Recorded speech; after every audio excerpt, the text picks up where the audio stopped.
Hey guys, so today I want to give you a very exciting video. This is going to be my review on the Universal Classic Monsters Complete 30 Film Collection. I wanted to review this for a while, but now I feel like now's the perfect chance since it's Halloween and my other horror movie review didn't really work out so well. So I'm going to give my opinions on a bunch of different Universal monsters and tell you which film you should watch this Halloween. So, without further ado, I'm just gonna get into it. So, here we have a picture of all the different monsters on the side. Here we have some great artwork over here. Very classic. I like how they don't put them in color, you know. Like, these are for the fans right here. All 30 classic monster films from the studio that defined the Hollywood horror genre. So I'm just going to get into all the films here. So right here we have a bunch of the movies. Now, between these DVDs there's about 30 movies right here. And so I'm going to start off with Dracula. The Dracula story is very iconic. A vampire count buys a castle in modern day England, and a traveling salesman comes over and sells it to him, not realizing that he's a vampire, and then he goes on a rampage. This film is a real classic. It like, to quote Cinemassacre, it feels like it's a dream. It honestly does. Everything about it is so unnerving, from the lack of music and everything. Bela Lugosi is a ghostly presence in the film. He truly brought the class to Dracula. He was a great Dracula, and so there are some other films on the DVD. There's Dracula's Daughter, which was the sequel, 1936. Son of Dracula, House of Frankenstein, House of Dracula, and Abbott and Costello meet Frankenstein, or Dracula, or Wolfman. They met all of them at one point or another. Anyway, so this is a good DVD disc to get, and if you're into Dracula, you know, I wouldn't say like all the films are like worth checking out, but Dracula is definitely one that if you're a horror fan and you haven't seen it, I definitely recommend watching this Halloween. Here we have Frankenstein. Frankenstein is one of the most iconic film characters ever, and he's also one of my favorites. The story of a man getting stitched together from dead body parts and brought to life by a mad scientist is classic. Now, all three of the first three films, Frankenstein, Bride of Frankenstein, and Son of Frankenstein, are all important in creating the mythos. Igor didn't appear till the third film because Igor was played by Bela Lugosi in Son of Frankenstein, so the Hunchback was named Fritz. So that's a very common misconception, but it's not really a big deal. So Boris Karloff plays a very excellent monster. You know, even though he doesn't talk, he still conveys a lot of emotion with sounds and body language, because he was the master of body language back in his day. You know, probably because silent films had been a thing. Maybe they trained him. I don't know. So there's also Bride of Frankenstein, which is essential viewing. A lot of people think Bride was in the first one. No, she wasn't. Bride of Frankenstein is a great film. It's a film that I think a lot of film students should watch, and you know, they should watch it to learn about how to motivate a character, because motivation is important. And that scene with the blind man, you know, that scene is very important in Frankenstein's motivation to actually want a wife, you know. So not really a wife, more of a friend, really. And he gives one of the most chilling lines, you know, "She hate me," but it's not like "she hate me," it's more like he just lost his mind, he's ready to kill himself kind of lines, you know. Next we have The Mummy. The Mummy is one of those confusing films. I was actually surprised that Boris Karloff as the Mummy spent so little time without the makeup on. The Mummy's one of the most iconic monsters. You know, you can't have Halloween without a little mummy action.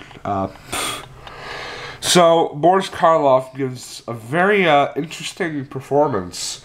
It's more of a tragedy than it is horror, the first one. But The Mummy's Hand, The Mummy's Tomb, The Mummy's Ghost, The Mummy's Curse are all just your straight up slasher films. They aren't worth watching that much, but you know, just as you want old classic horror, just something to play in the background of a party, I'd say it's good. The original one is a very good film. It's actually really romantic too. So if you're in the mood for classic Hollywood and classic horror at the same time, I think The Mummy would be pretty good.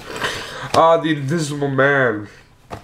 This is one of my favorites. The Invisible Man focuses on what would happen if we, as humans ourselves, were given the ability to be invisible. Because if you were given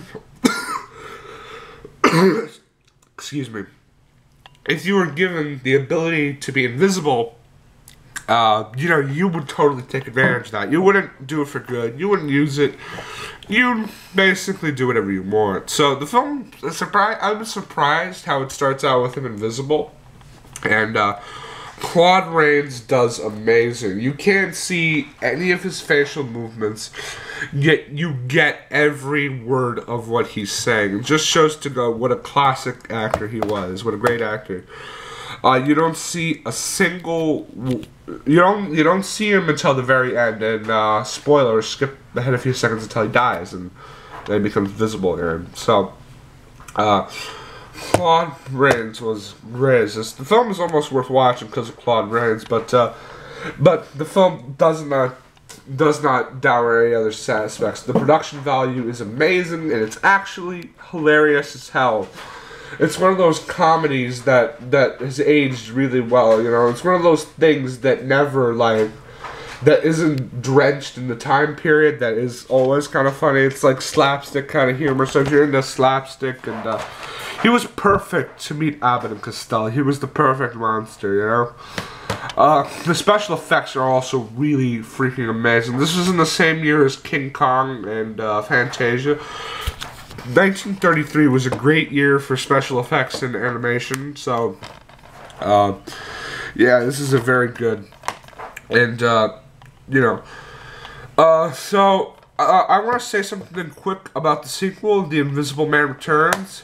Vincent Price. You'd expect it to be a cheap sequel, but the fact that it has Vincent Price makes it worth watching.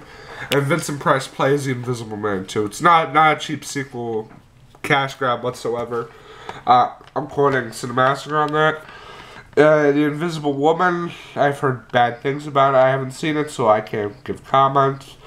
The Invisible Man's Revenge, I've heard, is good, and Invisible Agent, I heard, was great. And Abbott and Costello meet the Invisible Man. That sounds hilarious, but been real big stuff, and I only know him from the Universal Monsters. So, all right, next on we go to the Wolfman. So onto the Wolfman.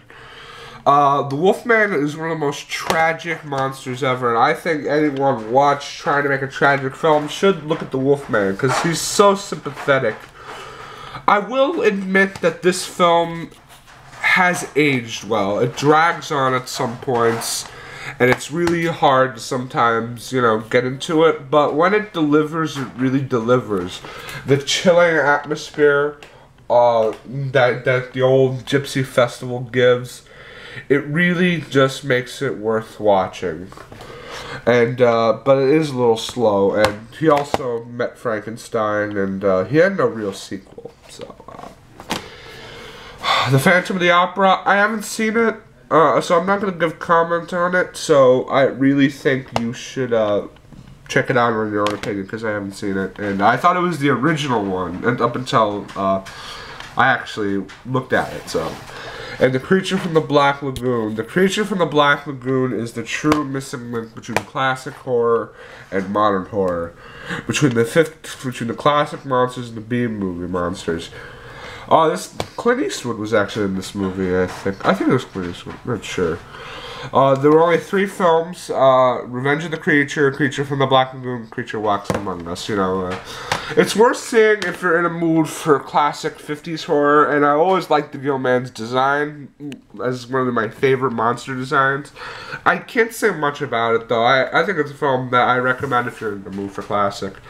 So I give this whole box set. This box set has hundreds of hours of bonuses, and I totally recommend this box set. But if you have to choose one DVD out of all of them, I'd say the Frankenstein one.